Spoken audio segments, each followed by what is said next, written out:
Hello ladies and gentlemen, it is me, NomNomNom069. We're here with our second XNA tutorial, and you can see we have our XNA tutorial project up, and today we're going to be just drawing images, and that's pretty easy. So I'm going to bring up Paint XP because I like Windows XP Paint better. What they did with Vista and 7's Paint was a little ridiculous to me, how they just tried to make it like actually like almost a legitimate graphics drawing program.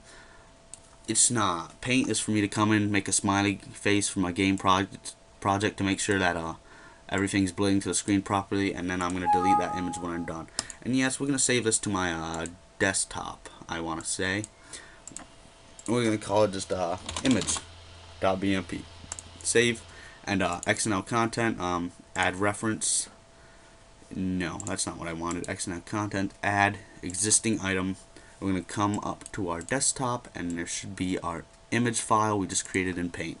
So what we did here was just added this image that we just created to our content. And content is like all your pictures, 3D models, all that stuff that you will be using in your game. And your content manager, if I remember where it is yep, content. This is a constant in this class that will load all the content for your game up. So now that we have our image like within the content folder, we actually need to bring it up so we can use it, because right now it's just sitting there not being used. So in our load content, we need to do content.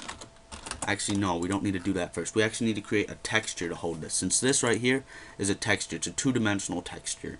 So what better thing to call it than texture 2D, and then we'll call it test image.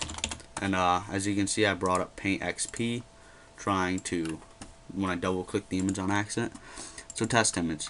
So when we come back down, so we create our texture 2D, and this texture 2D will hold this image down here. So we come back down to our load content, and we need our test image equals content dot load.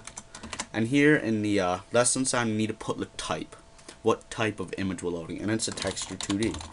Texture 2D, so we hit that. And we come here and we need the string asset name. And that is just going to be image. We do not need the .bitmap. The content manager will automatically know which one we're looking for, and it will load up this file when we say texture 2D named image. We don't need to add the .bmp in there. Okay? So now what we've done so far is in our load content method, we've loaded up our texture, and now we want to draw it to the screen. So we're going to come down to our public void draw. This is where we do the drawing. So we're going to do Sprite batch. It's Sprite batch, I remember, or is it Sprite batch? Sprite batch dot. Nope, that's not what it's called. Sprite batch. They named it so funnily.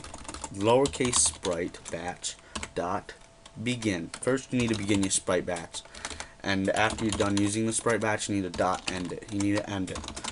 So we began our sprite batch and we ended it, and that's what you need to do before you can do any drawing with the sprite batch. The sprite batch is what draws everything. So now that we've began it and before we've ended it, we can actually do our drawing. So sprite batch dot draw, and this is going to be, we need first our texture 2D, and as you can see, there's 7 overloads for this function. I'm going to see if I can find an int x and an int y in there. I don't think we can. Nope, we're going to have to use a vector 2. A vector 2 is just it's like a point. It's just a structure that contains 2 integers. So anyways, we want to do our test image, and we're going to do a new vector 2 because I don't actually want to go create the image. And we're going to give it a x of 100 and a y of 100. And then we just do a color, and we can just do color, I mean white will work just fine, white. And now if we run our game that we have just created, we are drawing our image at 100 100 that we loaded up. Pretty cool, I think. But there's actually, you know, that's a good second tutorial right here. So thanks for watching, guys. Remember to like, comment, and subscribe. And I'll try to get more tutorials up of this later. Maybe even a Let's Make a Game in it.